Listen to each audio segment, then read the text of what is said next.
Hello dear students, welcome back to Maharashtra nursing academy. आज के इस लेक्चर में हम लोग स्टार्ट करेंगे कार्डियक सिस्टम एंड उससे related MCQ plus theory. So जो भी स्टूडेंट्स हमारे चैनल से जुड़े हुए हैं उन सभी को मैं बता दूं कि एक डीएसएसबी के 2009 का जो पेपर था, 19 का जो पेपर था वो भी डिस्कस हो रहा है, प्रीवियस ईयर पेपर, और साथ साथ में एक पूरी की पूरी सीरीज अवेलेबल है, डीएचए सीरीज। बट जिन लोगों को मराठी समझते हैं उनके लिए यूजफुल है, वो लोग देख सकते हैं क्योंकि वो मराठी में अवेलेबल है। सो आज के लेक्चर में हम लोग कार्डियक सिस्टम, उसकी थ्योरी प्लस एमसीक्यू दोनों कवर करेंगे। तो चलो स्टार्ट करते हैं अपना लेक्चर। सो देखो, फर्स्ट एमसीक्यू क्या बोल रहा है, for which common complication of myocardial infarction should the nurse monitor the client in CCU. Simply क्या वो पूछा है, common complication of myocardial infarction. एक पेशेंट है जो एडमिट है, कहाँ पे, आईसीयू में एडमिट है, उसको एमआई हुआ है, सो उसका कॉमन कॉम्प्लिकेशन क्या हो सकता है। अपने पास ऑप्शंस क्या दिए उन्होंने, डिसरेथमिया दिया, hypokalaemia, anaphylactic shock and cardiac enlargement. Step by step हम लोग एक एक ऑप्शन क्लियर करते जाएंगे। तो सबसे पहले क्या करते हैं, ऑप्शन देखने से पहले हम लोग मायोकार्डियल इंफार्क्शन कवर करते हैं। मीन्स मायोकार्डियल इंफार्क्शन एक्चुअली होता क्या है देखते हैं। जैसे कि सभी को पता है, मायोकार्डियल इंफार्क्शन मींस क्या हो जाएगा कि destruction of myocardial tissue in the region of heart. क्या होगा इसमें, destruction of myocardial tissues, myocardial tissues का डिस्ट्रक्शन होता है। अब ये डिस्ट्रक्शन क्यों हो जाएगा, क्योंकि इसको ब्लड सप्लाई ही नहीं मिल रहा है, रिड्यूस, बिकॉज क्यों, रिड्यूस ब्लड सप्लाई। अब ब्लड सप्लाई बोला है यहाँ पे, ब्लड सप्लाई और ब्लड फ्लो भी बोल सकते हैं। अब आप सभी को पता है जैसे कि हार्ट को, ये जो अपना हार्ट है, इसको कौन सप्लाई करता है, ब्लड, कोरोनरी आर्टरी सप्लाई करती है। तो ब्लड सप्लाई या ब्लड फ्लो किस में कम हो जाएगा, कोरोनरी आर्टरी में। सो क्या, because reduce coronary artery blood flow, right, coronary blood flow, उसकी वजह से एमआई हो रहा है। तो नॉर्मली हम लोग कॉजेस क्या कंसीडर करते हैं, एमआई के कॉजेस क्या रहेंगे कि कोरोनरी आर्टरी में प्रॉब्लम आ रहा है। तो एग्जैक्ट प्रॉब्लम क्या आ जाएगा इसमें, एक तो होगा एम्बोलाई हो सकता है, क्या हो सकता है, एम्बोलाई, एम्बोलिज्म हो सकता है, या कोरोनरी आर्टरी स्पाज्म हो सकता है, स्पाज्म हो सकता है, या कोरोनरी आर्टरी थ्रोम्बोसिस हो सकता है, थ्रोम्बोसिस। और एक रीजन क्या हो जाएगा, एथेरोस्क्लेरोसिस। क्या बोला मैंने, atherosclerosis, atherosclerosis, okay. Heart attack और एक्यूट एमआई कब ऑकर्स होता है, जब आर्टरीज का ब्लड सप्लाई कम होता है। तो मतलब क्या, arteries that supplies the heart muscles become block, arteries block हो जाते हैं। सो ब्लॉकेज की वजह से, मतलब ब्लॉकेज क्यों हो जाता है, एथेरोस्क्लेरोसिस, क्लॉट फॉर्मेशन, जैसे कि ये आर्टरी है तो इसमें क्लॉट फॉर्मेशन हो जाएगा। समझो ये क्लॉट ऐसे बढ़ते बढ़ते गया, एक्चुअली इधर से आता है पेरिफेरी से, तो ये ऐसे क्लॉट आ गया, तो इधर से ब्लड सप्लाई तो रुक गया ना, कम हो रहा है ब्लड सप्लाई, उसकी वजह से एमआई का अटैक आता है। ठीक है, इतना क्लियर हो गया, आगे का देखते हैं। और ये ब्लॉकेज की वजह से क्या होता है कि डैमेज हो जाता है टिश्यू को, damage tissues and permanent loss of contraction. क्या होगा, permanent loss of contraction of this portion of the heart muscle. वहां के जो हार्ट मसल्स होते हैं उन वो डैमेज, वहां के टिश्यूज भी डैमेज होंगे और जो भी कॉन्ट्रैक्शन होगा परमानेंट उसका लॉस हो जाएगा of heart muscles. Okay, clear है। अब सभी को पता है कि क्लिनिकल मैनिफेस्टेशंस क्या होंगे, मतलब साइन एंड सिम्टम्स क्या दिखेंगे एमआई वाले पेशेंट में। फर्स्ट क्या रहेगा, चेस्ट पेन, क्या रहेगा, चेस्ट पेन। और क्या हो जाएगा कि हाँ, चेस्ट पेन ऐसा रहेगा कि जो नाइट्रोग्लिसरीन देने से ठीक होगा क्या, नो, नाइट्रोग्लिसरीन दोगे तब भी वो ठीक नहीं होगा, ऐसा चेस्ट पेन रहेगा। सेकंड क्या, कि पेशेंट में भी एंशियस एंड डिसओरिएंटेड, एंशियसनेस बढ़ जाएगा पेशेंट का, पेशेंट में भी एंशियस एंड डिसओरिएंटेड। पेशेंट को डायफोरेसिस होगा, diaphoresis, cool, clammy and moist skin,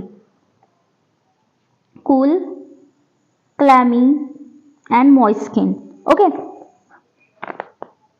fourth क्या रहेगा, पेशेंट का हार्ट रेट और रेस्पिरेटरी रेट दोनों क्या हो जाएंगे, इंक्रीज हो जाएंगे। नॉर्मल से ज्यादा हो जाएंगे, HR and respiratory rate and RR दोनों इंक्रीज हो जाएंगे। मतलब क्या, टैकीकार्डिया एंड टैकेपनिया हो जाएगा। उसके बाद में पेशेंट को और क्या होगा, ओलिगोयूरिया होगा, ओलिगोयूरिया होगा, फीवर भी आएगा, नौशिया वोमिटिंग भी होता है। ठीक है, मोस्टली तो अभी हमने सारे साइन एंड सिम्टम्स जो भी पेशेंट में दिखेंगे MI के बाद के वो कवर कर लिए। अभी देखो अभी देखो जैसे कि ये अपना हार्ट है, ठीक है, चारों चैम्बर्स पता है, this is right side and this is left side, atrium ventricle, atrium ventricle. Okay, तो अभी साइट ऑफ MI एक बार देख लेते हैं कि मोस्ट कॉमनली कौन से साइट में MI आने के चांसेस होते हैं। साइट्स ऑफ MI, ठीक है, तो साइट्स ऑफ MI में हम देखते हैं, जैसे कि फर्स्ट देखो जो मोस्ट कॉमन होता है, कॉमन देख रहे अपन ना, it is commonest left ventricle. Left ventricle जो है कौन सा, ये वाला, एक सेकेंड मैं दूसरे पेन से करती हूं, ये left ventricle is the commonest site. अभी इसमें भी टाइप्स मतलब जैसे कि फर्स्ट क्या, anterior, anterior infarct, second lateral and third is the posterior infarct. Okay, anterior infarction means anterior sides of left ventricle, anterior wall of left ventricle. Lateral means lateral wall of the left ventricle and posterior wall of the left ventricle. ये commonest site होती है किस चीज की, MI की। फिर rarest site कौन सी होंगी, रेयर कहां पे होगा, ये बाजू में, मतलब राइट वेंट्रिकल में रियर MI के चांसेस होते हैं। ज्यादा से ज्यादा चांसेस कहां पे होते हैं, लेफ्ट साइड में। इतना क्लियर हो गया। चलो, अभी आपने कहीं सुने भी होंगे कि दो टाइप्स के MI होते हैं करके, सुने होंगे। देखो मैं बताती हूँ, एक फर्स्ट होता है ST elevation MI, ST elevation MI and second is the non ST elevation MI। इसको हम शॉर्ट फॉर्म में क्या बोलते हैं, स्टेमी, और इसको नॉन स्टेमी, ये सुने होंगे आपने। तो देखो इधर वर्ड में भी हम लोगों को समझ में आ रहा है ST इलिवेशन MI, मतलब जैसे कि हम लोग ये ECG देखते हैं, this is P wave, QRS complex and फिर उसके बाद में क्या आता है, ये QRS हो गया। फिर अपने इसमें क्या पूछा है, क्या बोला है, ST इलिवेशन MI, मतलब जो ST सेगमेंट है वो इलिवेट हो जाता है। ये हमारे ECG में जो भी पेशेंट को ST इलिवेशन MI हुआ है उनमें ये दिखता है ना। ये स्टेमी हो गया। नॉन स्टेमी मतलब यहाँ पे ST इलिवेशन नहीं दिखेगा, यहाँ पे ST सेगमेंट, सॉरी, यहाँ पे ST सेगमेंट नॉर्मल रहेगा, ठीक है, यहाँ पे एकदम इलिवेट हो गया, तो इसको हम स्टेमी बोलेंगे। अभी कॉम्प्लिकेशन ऑफ MI क्या रहेंगे, MI के कॉम्प्लिकेशन, जैसे कि अपना क्वेश्चन पूछा है, MI के कॉम्प्लिकेशंस क्या रहेंगे। फर्स्ट इज द डिसअरेथमियाज, क्या रहेगा, disarrhythmias, disarrhythmia first complication. Okay, then heart failure, of course रहेगा ना हार्ट फेल्यूर। फिर पल्मोनरी एडिमा भी हो सकता है, पल्मोनरी एडिमा, कार्डियोजेनिक शॉक, ये भी एक कॉम्प्लिकेशन है, cardiogenic shock, thrombophlebitis, thrombophlebitis, pericarditis, pericarditis भी होता है, वेंट्रिकुलर रप्चर भी हो सकता है, क्या बोला है, वेंट्रिकुलर रप्चर। और क्या होगा, post infection angina, post infection angina. फिर एक सिंड्रोम है, लिख लो, ड्रेसलर सिंड्रोम, ड्रेसलर सिंड्रोम। ये पेरिकार्डाइटिस, ये it is the combination of pericarditis. Okay, then pericardial infusion, pleural effusion, ये भी हो सकता है। Pericardial infusion, pericardial infusion, pericardial effusion, pleural effusion, pleural effusion. क्या देख रहे थे हम लोग? कॉम्प्लिकेशंस देख रहे थे एमआई के। चलो वापस आते हैं अपने क्वेश्चंस पे। तो अपने क्वेश्चन में एमआई का कॉम्प्लिकेशन ही पूछा था, तो हम लोगों को आंसर मिल गया। जैसे कि डिसअरिथमिया, डिसअरिथमिया 90% ऑफ जो एमआई के क्लाइंट होते हैं उनमें होता है, ये कॉम्प्लिकेशन है। देन देखो हाइपोकैलिमिया दिया है अपने ऑप्शन में। हाइपोकैलिमिया मीन्स सभी को पता है decrease in the level of potassium, ठीक है। तो हाइपोकैलिमिया कब हो जाएगा? जब हम पेशेंट को कार्डियक ग्लाइकोसाइड्स दे रहे हैं या डायूरेटिक्स दे रहे हैं। पेशेंट को जब हम लोग डायूरेटिक्स देते हैं या कार्डियक ग्लाइकोसाइड्स देते हैं तभी होता है ना। It is not the complication, मतलब एक डिसीज का कॉम्प्लिकेशन नहीं है, कोई थेरेपी चल रही है पेशेंट को, उसका कॉम्प्लिकेशन है। फिर एनाफिलेक्टिक शॉक सुना है सबने और सबको पता है क्यों होता है ये, ड्यू टू एलर्जिक रिएक्शन, तो इसमें तो आएगा ही नहीं एमआई में। Then fourth option is the cardiac enlargement. ये cardiac enlargement is the complication, but हमारे क्वेश्चन में क्या दिया है कि पेशेंट एडमिट ही है आईसीयू में, तभी का कॉम्प्लिकेशन पूछा है। जो एक कार्डियक एनलार्जमेंट है वो एक स्लो प्रोसेस है और इसको बहुत ज्यादा टाइम लगता है, तो पेशेंट एडमिट रहेगा सीसीयू में तभी नहीं होगा कार्डियक एनलार्जमेंट। सो अपना आंसर क्या आ जाएगा? डिसअरिथमिया। आई होप कि ये एमआई का टॉपिक क्लियर हो गया होगा। एसटी सेगमेंट इलिवेशन, एमआई मतलब स्टेमी नॉन स्टेमी समझ गया होंगे, आपको कॉम्प्लिकेशन समझे होंगे। हमने और क्या क्या देखा? उसके रिस्क फैक्टर देखे, उसके साइन एंड सिम्टम्स देखे, कॉजेज देखे। ओके, नेक्स्ट क्वेश्चन देखते हैं। चलो नेक्स्ट क्वेश्चन क्या दिया है? अ 55 years old man had just arrived in the accident and the emergency, ठीक है, complaining of 20 minutes of central crushing chest pain, which features is the most indicative of the myocardial infarction at this moment in the time. Okay, क्या है कि एक 55 years old man है, वो एकदम central crushing chest pain की complaint लेके अपने हॉस्पिटल में आया कि 20 मिनट से मुझे हो रहा है करके, ठीक है। तो अभी वो टाइम पे हम लोग ये नीचे दिए हुए ऑप्शन से कैसे समझेंगे कि पेशेंट को एमआई ही है, मीन्स उसके ईसीजी, ये कैसे? ये तो हम लोगों को ईसीजी से या ट्रोपोनिन वगैरह ब्लड लेवल करके चेक करके दिखेगा, बट तो हम लोग समझेंगे कैसे कि उसको एमआई ही है, हम लोग डायग्नोस कैसे करेंगे? तो देखो क्या ऑप्शन क्या है? इन्वर्टेड टी वेव, मीन्स उसके ईसीजी में इन्वर्टेड टी वेव दिखेगा, एसटी डिप्रेशन दिखेगा, एसटी इलिवेशन दिखेगा कि रेज ट्रोपोनाइन दिखेगा। इससे समझेंगे हम क्या है। ओके, चलो देखते हैं, एक बार पूरा रिवाइज करते हैं। सबसे पहले हम लोग नॉर्मल ईसीजी ड्रॉ करते हैं।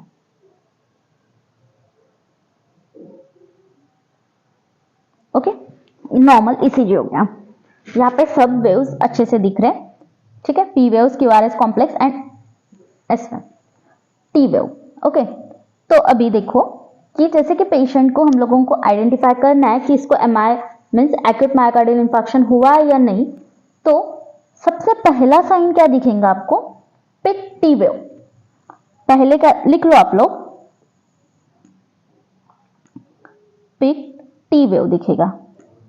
ये विद इन मिनट्स में शो हो जाएगा ईसीजी में। जैसे पेशेंट को होने लगा है ना चेस्ट पेन, वैसे विद इन मिनट्स में पेशेंट को शो होगा कि पिक टी वेव पिक हो जाएंगी। ओके, ये मिनट्स में शो हो जाएगा।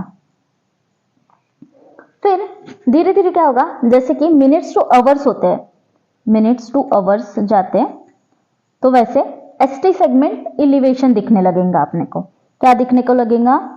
ST segment elevation. Okay, ST segment elevate हो जाएगा। जैसे अभी हमने क्या पढ़े? स्टेमी पढ़े ना, तो एसटी सेगमेंट इलिवेट हो जाएगा। उसके बाद में आवर्स और डेज जाते हैं, जैसे कि आवर्स से ज्यादा हो जाते हैं और डेज मतलब 24 आवर्स से ज्यादा हो जाते हैं, तो क्या हो जाएगा कि जो आर वेव होती है वो चली जाती है, means loss of R waves. And Q wave formation हो जाता है। क्या हो जाता है? Q wave formation. जैसे कि ये नॉर्मल हमारा जो क्यूआरएस कॉम्प्लेक्स था, ओके, तो क्या हो जाएगा, इसमें आर वेव चली जाएंगी। ये जो क्यूआरएस कॉम्प्लेक्स था, लॉस ऑफ आर वेव, और जो क्यू वेव है वो शो होती रहेंगी। ये उस टाइम का ईसीजी होगा। कब का? जैसे कि आवर्स एंड डेज होने लगते हैं। उसके बाद में कुछ दिन हो जाते हैं तो टी वेव इन्वर्जन हो जाता है। टी वेव इन्वर्जन हो जाएगा, जैसे कि कुछ दिन होते आ रहे तो, ओके। और फिर कुछ दिन, वीक्स, मंथ होते हैं तो क्या होता है कि परमानेंट क्यू वेव रह जाता है। टी वेव नॉर्मलाइज्ड हो जाती है उस टाइम पे। टी वेव बहुत दिन या बहुत वीक्स, मंथ हो जाते हैं तो क्या होता है, T wave normalisation and persisting Q wave. ठीक है, क्यू वेव दिखने लग जाती है अपने को। इतना क्लियर हो गया? मतलब क्या है कि ये चेंजेस होते हैं। जैसे कि स्टार्टिंग में पेशेंट आया, कुछ विद इन मिनट्स हम लोगों को क्या शो हो जाएगा, पिक टी वेव। फिर क्या हो जाएगा, ST elevation, ST segment elevation. फिर उसके कुछ घंटे बाद या कुछ दिनों के बाद क्या हो जाएगा, आर वेव्स लॉस हो जाएंगी और क्यू वेव शो हो जाएंगी। फिर टी वेव इन्वर्जन स्टार्ट हो जाएगा कुछ दिनों में। तो ये समझे? अभी अपने ऑप्शंस में देखो क्या है, इन्वर्टेड टी वेव। क्या है? Inverted T wave. ST depression, inverted बोला क्या हमने, टी वेव नहीं, टी वेव क्या हो जाती है, पिक हो जाती है। फिर एसटी डिप्रेशन, डिप्रेशन हो रहा है नहीं, एसटी सेगमेंट एलिवेशन हो रहा है। और नेक्स्ट क्या है, रेज्ड ट्रोपोनिन। ये ट्रोपोनिन का मैं आगे वाले इसमें समझाती हूँ, नेक्स्ट क्वेश्चन आने वाला इसका, वहां पे लेते हैं हम लोग। ठीक है, तो जैसे कि यहाँ पे अभी डिप्रेशन तो नहीं हो रहा है, इन्वर्टेड टी वेव नहीं होता है, पिक टी वेव होता है, तो एसटी इलिवेशन। करेक्ट आंसर क्या हो जाएगा, एसटी इलिवेशन। देखो ये तो नॉर्मली हम सभी को पता होता है एसटी इलिवेशन, बट जैसे कि हमारे क्वेश्चन की डिमांड है कि 20 मिनट्स के अंदर ही पेशेंट को हम लोगों को पहचानना है, 20 मिनट्स जैसे हुए वो आया है अपने पास, तो हम लोग इससे रिलेटेड, मतलब यहाँ पे अवर्स आता तो हमारा आंसर चेंज होता है। ओके, तो ये पूरा चार्ट मैंने बताई हूँ आपको, ये आप लोग आपके पास लिख लो कि कौन से अवर्स में क्या होता है, कितने मिनट्स में कौन से चेंजेस आते हैं ईसीजी में, क्योंकि ये इंपॉर्टेंट है। नेक्स्ट क्वेश्चन क्या है, a client is admitted with the diagnosis of possible myocardial infarction. क्या बोला है, with the diagnosis of possible myocardial infarction and the series of diagnostic tests in order which the blood level should the nurse expect will increase first in the client and has an MI. Okay, मतलब इसमें से blood level में सबसे पहले क्या increase होगा। Okay, चलो option देखते हैं क्या है, ALT, AST, total LDH and troponin T। ठीक है, ALT एलिन अमाइनो ट्रांसफरेज। ठीक है, जिनको पता नहीं होगा लिख लो आप लोग, एलिन अमाइनो ट्रांसफरेज।